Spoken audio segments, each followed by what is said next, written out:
Jangan tanya Habib Lutfi kosong berapa, sudah jelas tahu sama Pak Prabowo kok tanya. Percaya kan? Jangan orang udah stroke, ngurus diri aja susah, mengurus bangsa. Betul atau tidak? Cak Imin janji jika terpilih akan hapus wisata haram. Ini menarik nih. Soalnya wisata haram itu kayak gimana? Apakah wisata haram tempat yang bikinnya pakai duit korupsi? Dia pengen bikin Indonesia jadi destinasi wisata halal terbesar di dunia. Masalahnya di Indonesia ini kan nggak semuanya orang Islam. Dan di situ indahnya, karena kita berbeda-beda tapi tetap satu. Makanya ada toleransi dan saling menghargai. Kalau wisata yang nggak halal ditutup, takutnya bikin orang non Muslim jadi nggak nyaman. Apalagi tempat-tempat yang termasuk kategori nggak halal itu ngebantu perekonomian daerah. Bar-bar di Bali, kuliner daging babi, dan sebagainya. Tapi menurut saya, lebih keren lagi kalau politik nggak bawa-bawa aspek agama. Kalau menurut lo gimana? Catat itu, amin menang wajib, amin kalah dosa. Secara eksplisit ditulis dalam Al-Quran. Quran surah Al-Qasas ayat 26. Quran surah Asy-Syu'ara ayat 107, 125, 143, 162, 178, 193. Quran surah Ad-Dukhan ayat 18, ayat 51, Quran surah At-Takwir ayat 21, dan Quran surah At-Tin ayat 3. Tepuk tangan untuk kemenangan, amin. Amin menang, amin kalah. Catat itu, amin menang wajib, amin kalah dosa. Kata amin disebut 14 kali di dalam Al-Quran, terdapat di dalam 8 surah. Insya Allah ini menjadi isyarat bahwa pada tanggal 14 Februari 2024 Bapak Anies akan menjadi presiden yang ke-8 dan Pak Muhaimin akan menjadi wakil presiden yang ke-14. Tepuk tangan. Amin menang, amin kalah dosa. Hidup amin, hidup amin, caplos amin, menangkan amin, amin menang 1 putaran, amin, Amin. amin menang wajib, amin kalah dosa, amin menang, amin, amin kalah dosa. PKB sekarang, PKB-nya itu yang diambil Muhaimin Iskandar dicuri. Yang sudah mendukung Anies sebagai presiden harus dipertanyakan keislamannya. Hamba itu namanya Anies Baswedan. Dia akan panggil malaikat Jibril. Wahai Jibril, aku mencintai hambaku yang insya Allah namanya Anies Baswedan. Kabarkan kepada seluruh umatku, seluruh makhlukku, bahwa aku mencintai Anies Baswedan. Maka Jibril akan mengatakan kepada seluruh makhluk di langit, seluruh makhluk di bumi, cintailah Anies Baswedan. Maka insya Allah makhluk di langit dan makhluk di bumi semuanya akan mencintai Anies Baswedan dan mendoakan pada 14 Februari insya Allah Anies Baswedan Presiden Republik Indonesia. Siap Bekasi memenangkan Anies Baswedan 80%? Siap menang 1 putaran?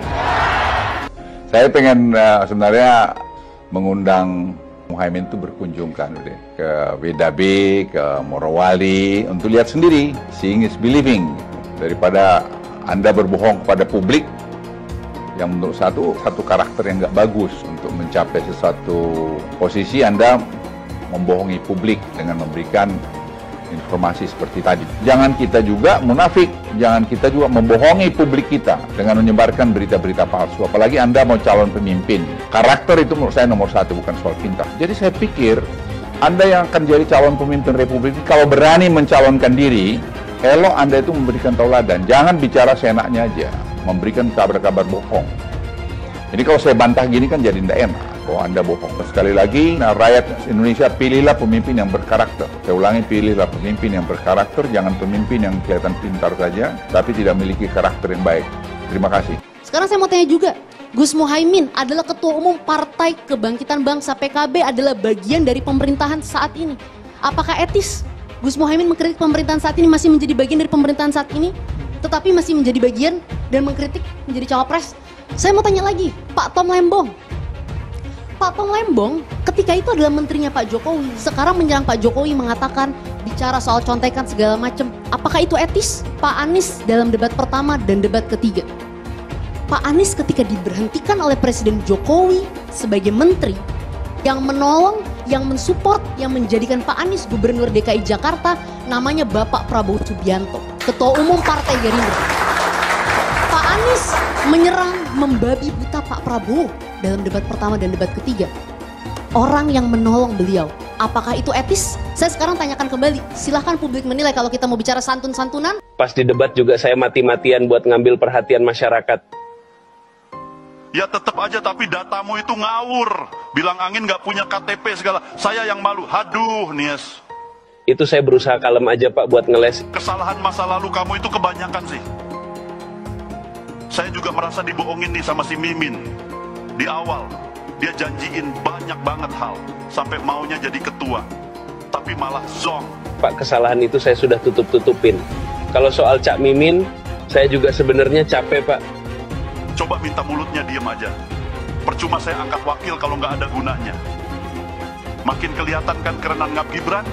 Iya bener Pak. Oke, bakal saya sampein. Enak banget ya Gus ya, jawabnya sambil baca catatan tadi. Saya catat sedikit. Yang penting ini bukan catatan Mahkamah Konstitusi. Nah gitu dong Gus, jangan lalu tegang kayak waktu debat Cawapres pertama kemarin. Pak Gibran, bagaimana strategi Anda melaksanakan pembangunan berbasis bioregional itu agar keadilan iklim terjaga, keadilan sosial terwujud? Gus Muhaimin ini lucu ya, menanyakan masalah lingkungan hidup tapi itu kok pakai botol-botol plastik itu. Padahal saya, Pak Ganjar, Prof Mahfud pakai botol kaca. Itu gimana itu komitmennya? Botol plastik semua itu. Tapi nggak apa-apa, kita kembali lagi ke topik ya.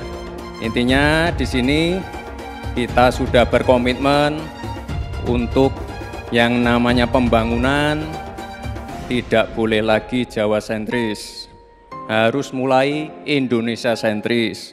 Kemarin Gus Muhaimin menolak IKN, tidak apa-apa, akan kita lanjutkan dan akan kita perkuat IKN itu.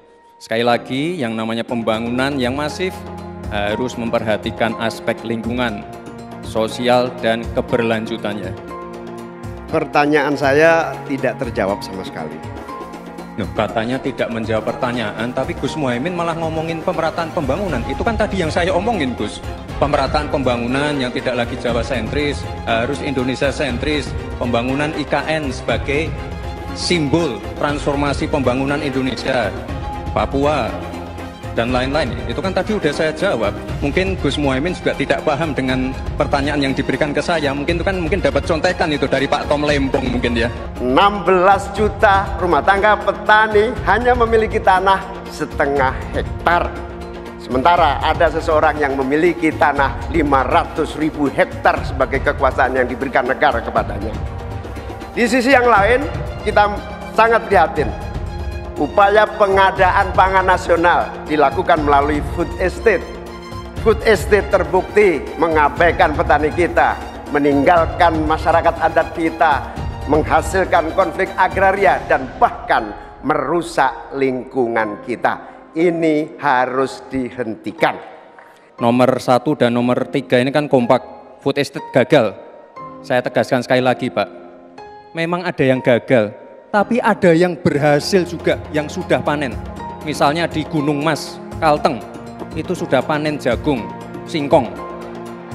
Itu Pak, cek saja nanti ininya, cek saja datanya. Intinya adalah warga jangan diberikan narasi-narasi yang menakutkan. Kita harus optimis Pak. Bapak-bapak ini adalah calon-calon pemimpin, harus optimis. Jangan memberikan narasi-narasi yang menakutkan kepada warga dan masyarakat. Kalau kita mendengar statement-statement dan pidato Pak Prabowo, ini kan pasca debat memang selalu mengarah kepada Anies Baswedan. Ada calon yang ngomong ngasih skor 11 dari 100. Emang gue pikirin. Itu yang pertama. Baru kemudian soal ucapan kebaikan yang kemudian dibalas dengan air tuba, kemudian dianggap malin kundang dan seterusnya. Bagi saya, Pak Prabowo hanya ingin menegaskan bahwa Anies bisa jadi gubernur tak lepas dan tak bukan hanya karena jasanya Pak Prabowo. Pak Prabowo Subianto itu ingin mengatakan bahwa Anies itu adalah orang yang tak tahu terima kasih kepada Prabowo. Itulah yang disebut dengan air susu dibalas air tuba. Harus dipertegas itu buat Pak Anies. Buat saya, Anies Baswedan ini benar-benar keterlaluan. Dia berulang kali menyampaikan kebohongan. Jadi bukan fakta keliru, tapi bohong. Dan semua dia tujukan untuk menjatuhkan Prabowo. Dia misalnya menuduh bahwa anggaran 700 triliun rupiah Kementerian Pertahanan digunakan untuk beli alutsista bekas. Pada saat separuh tentara kita tidak memiliki rumah dinas. Ini bohong banget. Pertama-tama, anggaran yang dimaksud Anies itu anggaran tahun berapa? Alokasi anggaran Kemenhan tahun lalu misalnya hanyalah sekitar 134 triliun rupiah. Jadi jauh banget dari angka 700 triliun rupiah yang disebut Anies. Ya, sengaja dengan mengutip, saya hanya mengulang kata-kata Pak Jokowi di masa lalu. Pak Jokowi dulu nggak tahu persis hartanya Pak Prabowo. Tapi hari ini, negara tahu persis hartanya Pak Prabowo karena dia pejabat negara. Ada laporan kekayaannya dan itu bisa diperiksa. Dan Mas Anies dengan sengaja menginsinuasi Pak Prabowo demi menghasut prajurit. Prajurit, itu Menteri Pertahanan Anda sekarang punya tanah sekian hektar, sementara Anda nggak punya rumah. Itu yang disebut oleh Pak Prabowo ingin menghasut. Kalaupun ada keluarga Pak Prabowo yang punya penguasaan lahan yang luas, tapi itu kan HGU, hak guna usaha di Kalimantan misalnya, itu kan untuk jadi perkebunan mungkin. Ada yang jadi pertambangan mungkin. Emang kebun bisa dijadikan perumahan prajurit kan nggak bisa. Jadi terang-terang ini buat menghasut.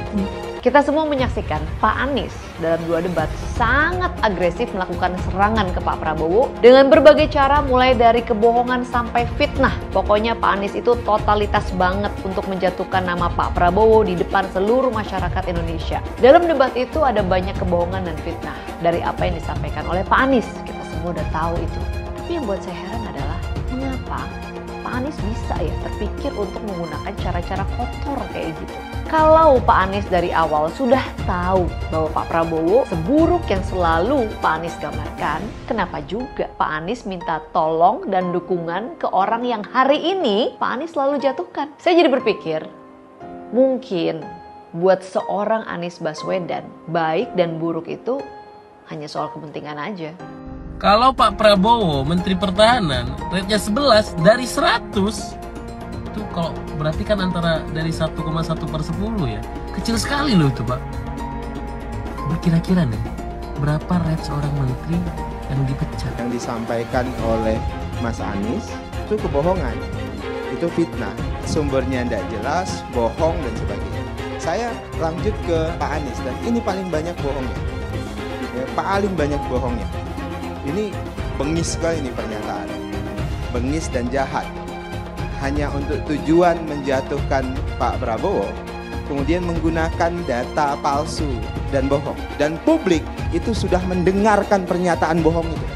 Dan sebagian publik itu sudah mengkonsumsi pernyataan bohong itu. Dan itu berbahaya. Itu pernyataan bohong yang luar biasa. Saya lupa bilang, walau terlambat, mau mengucapkan terima kasih kepada Pak Prabowo Subianto, di mana Pak Prabowo pernah menggadaikan tanah pribadinya untuk mengusung dan membantu Pak Anies jadi gubernur.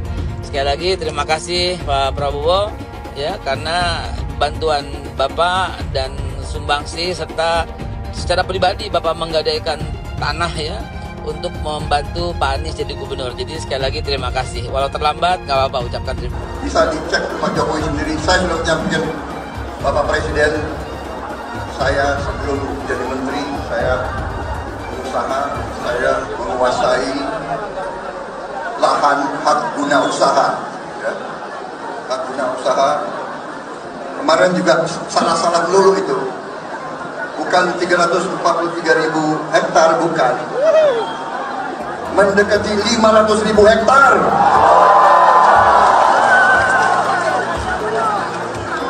Dia mau ejek, mau menghasut, dia mau bikin rakyat benci sama saya. Padahal Pak Jokowi ada saya di istana 2,5 tahun yang lalu, saya sudah serahkan tanah itu kepada negara.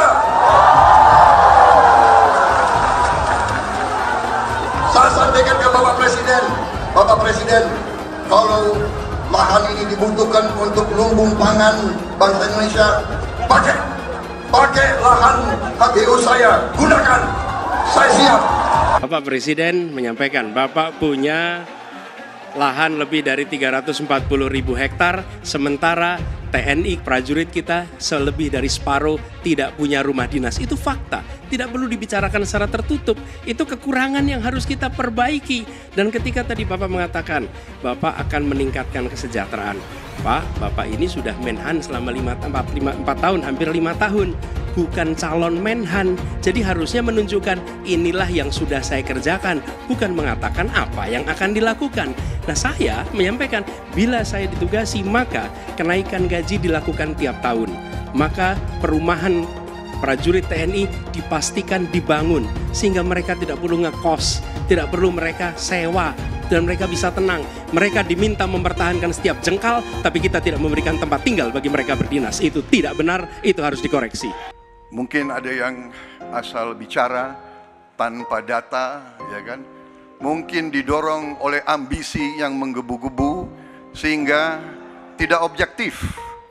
Saudara-saudara sekalian, saya sebagai Menteri Pertahanan berpegang kepada doktrin, kepada strategi nasional, dan semuanya adalah atas dasar kepentingan bangsa dan rakyat Indonesia, dan saya mampu mempertanggungjawabkan, dan saya berkeyakinan hanya dengan pertahanan yang kuat kita akan dihormati, kita akan menjaga kepentingan nasional kita.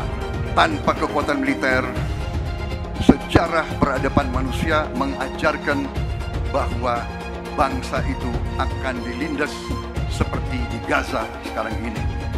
Akan diambil kekayaannya, akan diusir dari tanah airnya. Tidak bisa tidak, kita harus kuat. Kita harus kuat. Terima kasih. Cerita itu cerita, omon, ya, tak bisa. Jadi tidak hanya omon, kerjanya omon saja, nggak bisa, tidak bisa. Milih Anies dan Imin setidaknya sudah menyelamatkan Indonesia dari kehancuran. Gus Dur saja dikudetanya, apalagi rakyat.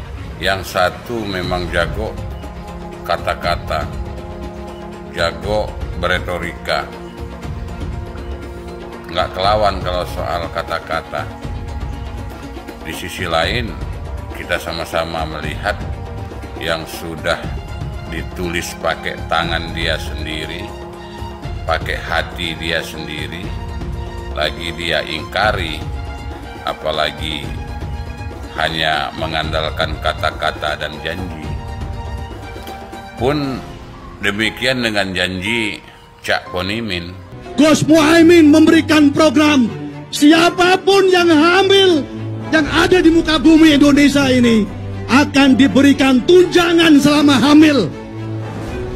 Karena itu yang masih jomblo secepatnya nikah, hamil, dibiayai kehamilannya oleh Gus Muhaimin. Akan mendapatkan subsidi, akan mendapatkan tunjangan rata-rata 6 juta selama kehamilan. Gus Muhaimin dan PKB menang. Semua yang punya sepeda motor, BBM-nya kita subsidi gratis tanpa biaya. Siapa yang di sini punya sepeda motor? Tahun 2024 PKB menang, Gus Muhaimin presiden, disubsidi serendah-rendahnya harga subsidi BBM. Kalau PKB sekarang bukan PKB Gus Dur, ini PKB Caimin. Jadi beda, PKB-nya sudah beda. Jadi nggak bisa lagi menurut saya, memang masih tetap jualan nama Gus Dur, itu ada larangannya jelas sekali. Tapi ya namanya orang masih mencuri-curi, kebiasaan kayaknya mencuri-curi. Mencuri partai, sekarang mencuri gambar. Gus Dur pendiri partai, orang yang dikatakan oleh Caimin sebagai guru politiknya, malah dikudeta, apalagi rakyat. Susah kan mau milih pemimpin seperti itu nanti? Pak Prabowo hari ini adalah calon presiden dari Partai Gerindra. Saya sampaikan berkali-kali bahwa saya tidak ingin menjegal, saya tidak mau menjadi orang yang dibawa untuk berhadapan dengan Pak Prabowo dan menghentikan Pak Prabowo. Saya tidak mau. Dan saya katakan itu kepada siapapun yang datang kepada saya untuk berbicara tentang calon presiden. Yang nanti anak saya dan anak-anak saya akan ingat itu. Enggak, saya tidak mau mengkhianati, menikam pada orang yang dulu sudah bekerja, membantu, dan berjuang bersama. Jangan sampai Indonesia jatuh ke tangan pembohong. Jangan sampai Indonesia jatuh ke tangan Anies Baswedan. Anies pintar asumsi bukan pintar bicara, tidak pintar kerja. DKI Jakarta sudah menjadi parameter Anies tidak pantas jadi presiden. Saya mensyukuri kenapa kalah, kenapa ditahan. Saya bersyukur atas itu semua. Saya coba bayangkan ya, kalau seandainya waktu itu kita menang gitu ya, hari ini belum tentu kita bisa nikmati seperti ini. Kita bersyukur 5 tahun Tuhan izinkan kasih ke orang yang pintar ngomong untuk kerja. Coba kalau kita bayangkan gitu ya, kalau kemarin saya masih jadi gubernur, ini saya udah turun ini. Tapi yang pintar ngomong itu dikira orang hebat kan? Ini lebih berbahaya tahun 2024, langsung ketahuan karakternya. Langsung ketahuan itu. Di saya juga ada kutipan Pak di kamar saya Pak. Tulisannya, Jakarta telah mengambil keputusan yang fatal. Bilang dihalang-halangi, Anies masih sering bikin acara di sana-sini. Bebas pula. Duh, nggak capek apa ngibulin rakyat mulu, Pak? Nah, yang gue pertanyakan nih, Anies itu kampanye di mana-mana sering naik pesawat jet. Nah, pesawat jet biaya sewanya dari mana, Pak? Atau itu pesawat jetnya siapa, Pak? Coba jujur deh. Karena setahu gue nih, itu punya bos Anda, Surya Paloh. Anies bicara soal pendidikan. Padahal waktu dia di Jakarta, dia sendiri nggak mampu buat memberikan bangku sekolah yang cukup waktu mimpin di Jakarta. Artinya, dia nggak mampu memberikan bukti kalau omongan dia itu bisa dilaksanakan. Anies bilang, setiap jabatan harus diisi sama orang-orang yang kompeten. Lah, faktanya di Jakarta, beberapa jabatan diisi sama orang-orang dekatnya dia.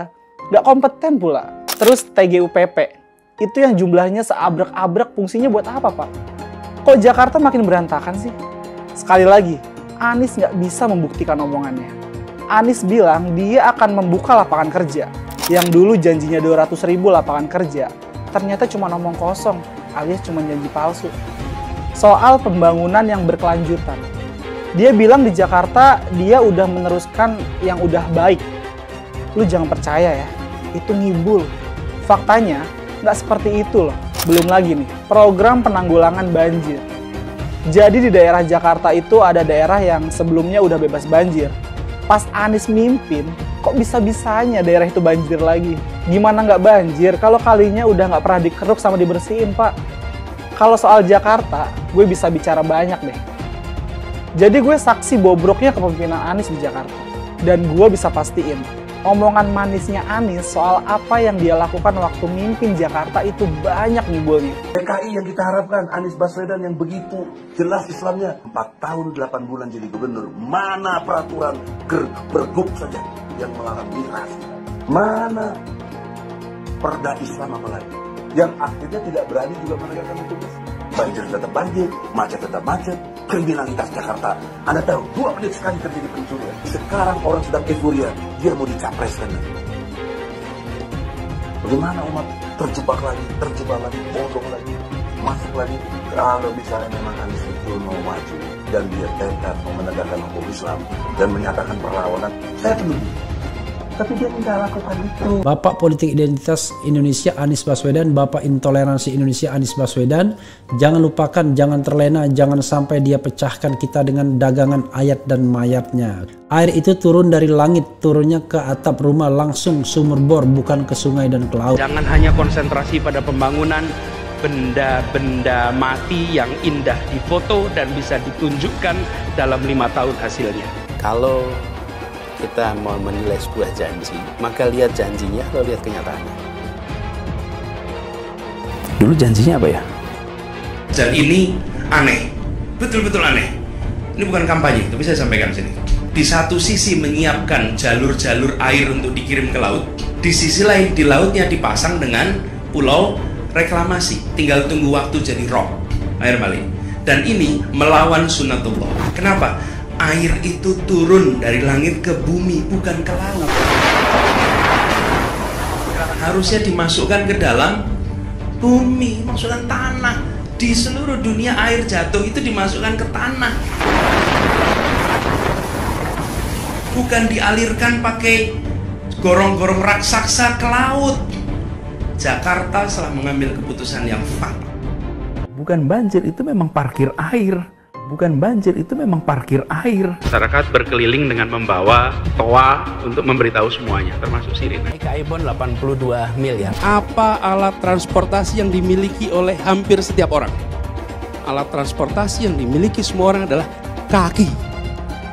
Kalau seandainya orang Jakarta percaya Pak Anies jadi gubernur pun, saya berani jamin kok dia akan lakukan normalisasi yang sama seperti saya lakukan kok. Nggak usah bohong lah. Ketika air sampai di muara, maka siap untuk dipompa ke laut. Pancasila Soekarno, ketuhanan ada di pantai. Anak Tuhan dari mana? Kalau Yesus anak Tuhan, bidangnya siapa? Besok di seluruh wilayah Indonesia akan katakan dalam. Iblis hanya menggoda orang yang beriman. Makanya jarang-jarang orang kafir kerasukan setan. Yang kerasukan setan itu orang baik-baik. Jarang, saya belum pernah nengok Cina kerasukan setan. Pernahkah Ahok itu kerasukan setan? Enggak, setannya juga. Karena sesama setan jarang saling menggoda. Karena di salib itu ada jin kafir. Haleluya. Kepalanya ke kiri apa ke kanan?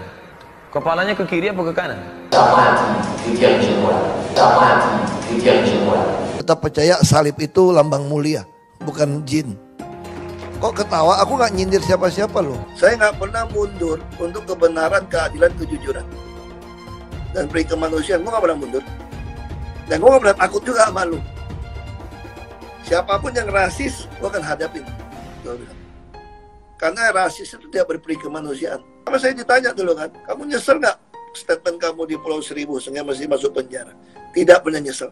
Karena saya mengatakan kebenaran. Anies menuduh Jokowi melakukan penjagalan. Padahal Anies lupa pada rekam jejaknya sendiri di tahun 2017, di mana Anies melakukan penjagalan terhadap Ahok. Semua cara dilakukan, termasuk melakukan politik identitas berbasis agama, sampai-sampai menggunakan kelompok FPI, HTI, dan kelompok intoleran lainnya. Sudah barang pasti, Anies tidak akan melanjutkan program-program Jokowi.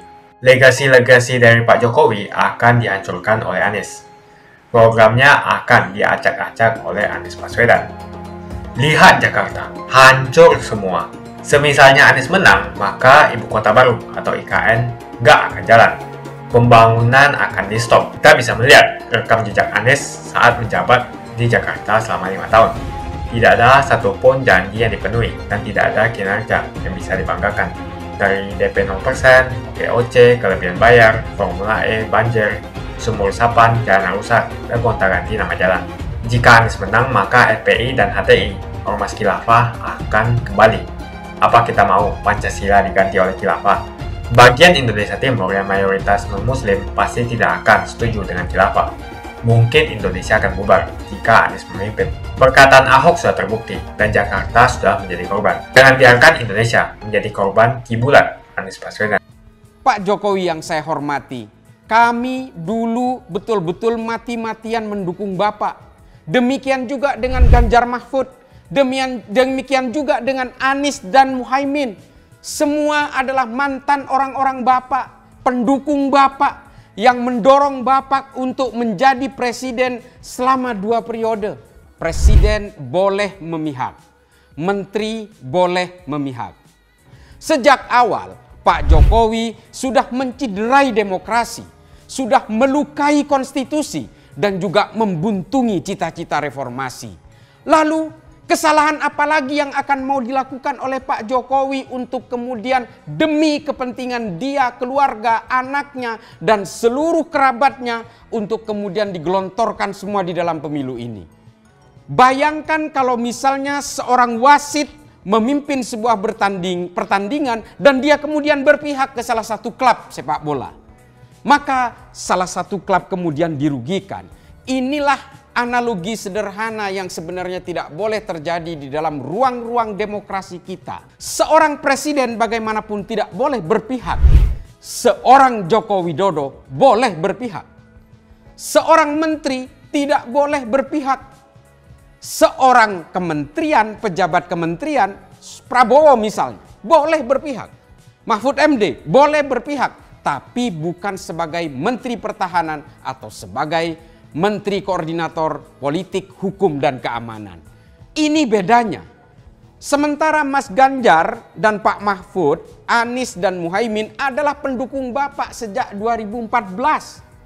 Dan itu yang justru ingin dikalahkan oleh Bapak secara terang-terangan.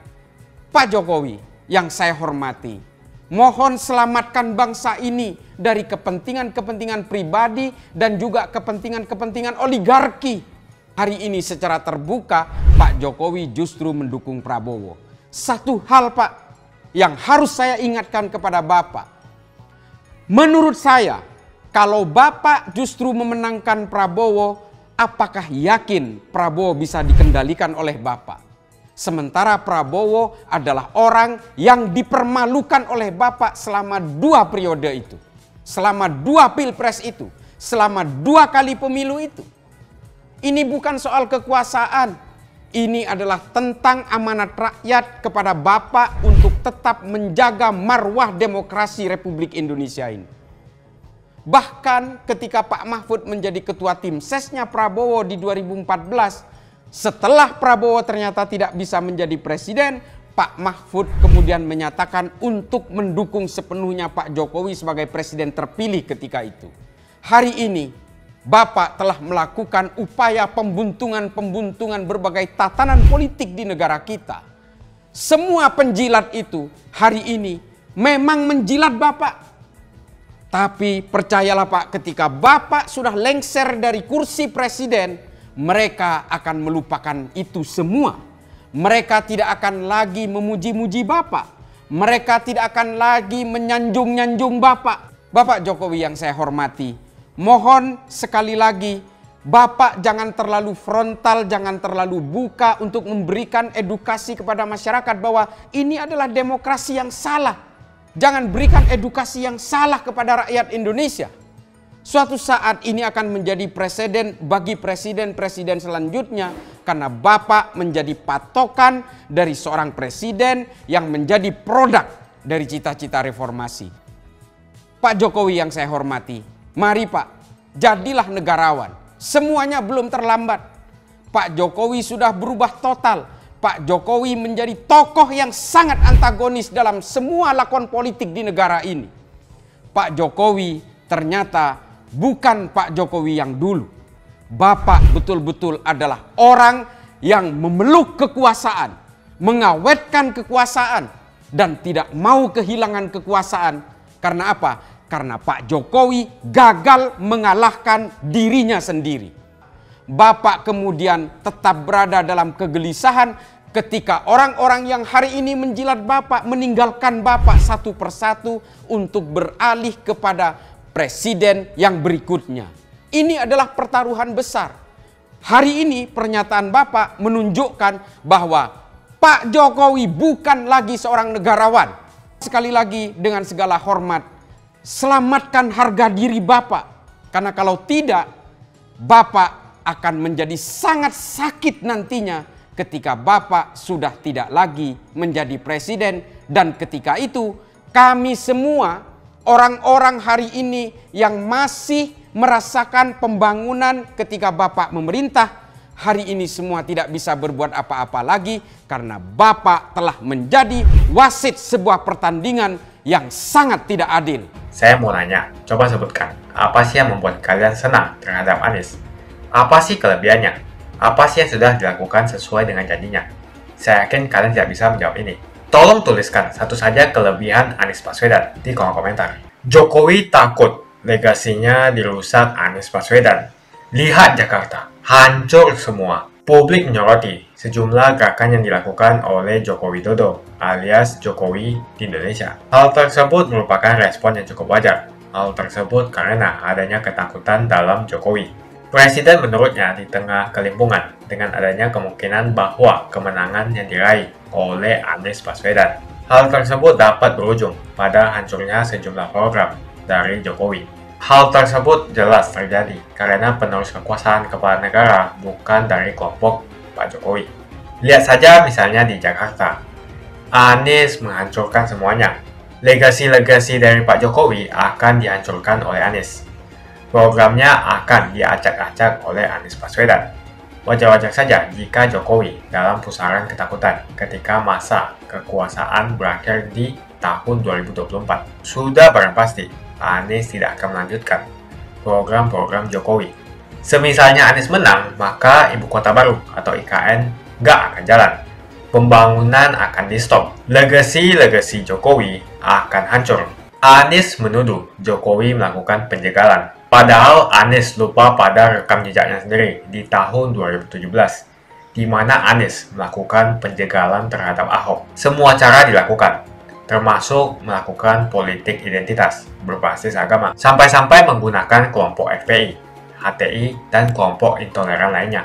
Anies Baswedan sampai nekat berkoalisi dengan ormas preman berjubah agama. Di tahun 2024, Anies Baswedan akan kembali menggunakan strategi di tahun 2017. Kelakuan-kelakuan relawan Anies yang menjalankan strategi ini masih pakai pola yang lama. Pola yang lama berupa membangun opini negatif terhadap pemerintah dan Komisi Pemilihan Umum. Curangan Anies lainnya adalah melakukan kampanye sebelum waktunya, di mana dia mengganti namanya menjadi head start untuk membingungkan publik.